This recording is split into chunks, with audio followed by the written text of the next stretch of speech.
Now, of course, the left and the right and their allies in the media wasted no time melting down over the news and accusing the Trump administration of weaponizing the justice system, seemingly forgetting how they treated President Trump over the last 4 years. Take a look. Your reaction to hearing that John Bolton's home is now been searched by the FBI? Well, Kate, the timing of this is chilling. The fact that the FBI director goes online and tweets about this or whatever form of posting he did, the fact that the vice president of the United States jumps on that suggests that this is a politically motivated gesture. It does feel like this is yet another norm broken in a real serious way. What I'm concerned about even more is that this is somehow political retribution, that the FBI has become the Federal Bureau of Inquisition. We know that the president is embarked on a pretty extensive effort to go after his perceived enemies, to, he said he was running on revenge retribution. Yeah. That's right. I am your retribution. That's what he told his supporters. So there's all kinds of reasons, I think, to look at this with a jaundiced eye. House Judiciary Committee Chairman Jim Jordan is here now with more. Thank you so much for joining us, Congressman. I don't know if you were able to hear that. Nicole Parker did a very good job of sort of laying out exactly what the safeguards were going into this raid, but also pointing out the differences between the raid we saw this morning and the raid against Mar-a-Lago. Can you expand on that? Yeah.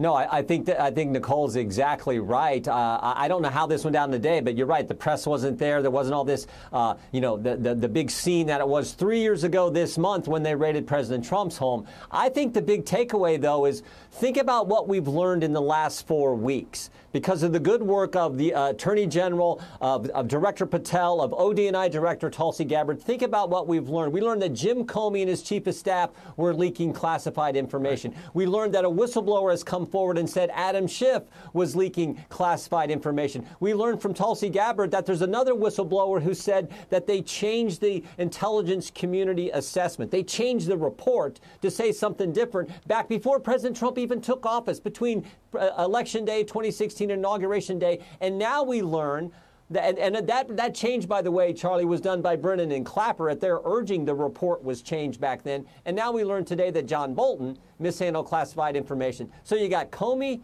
Schiff, Clapper, Brennan, Bolton, all out to undermine the president. That's the story here. You mentioned the deep state a few minutes ago. That's the deep state in action, trying to sabotage the guy we the people put into the Oval Office. That's what they tried to do. And now you got good people running these federal agencies who are looking at the facts and just going on the facts and bringing that forward. This is not political retribution. This is accountability, and it's exactly what the American people voted on when they put President Trump in the White House on November 5th.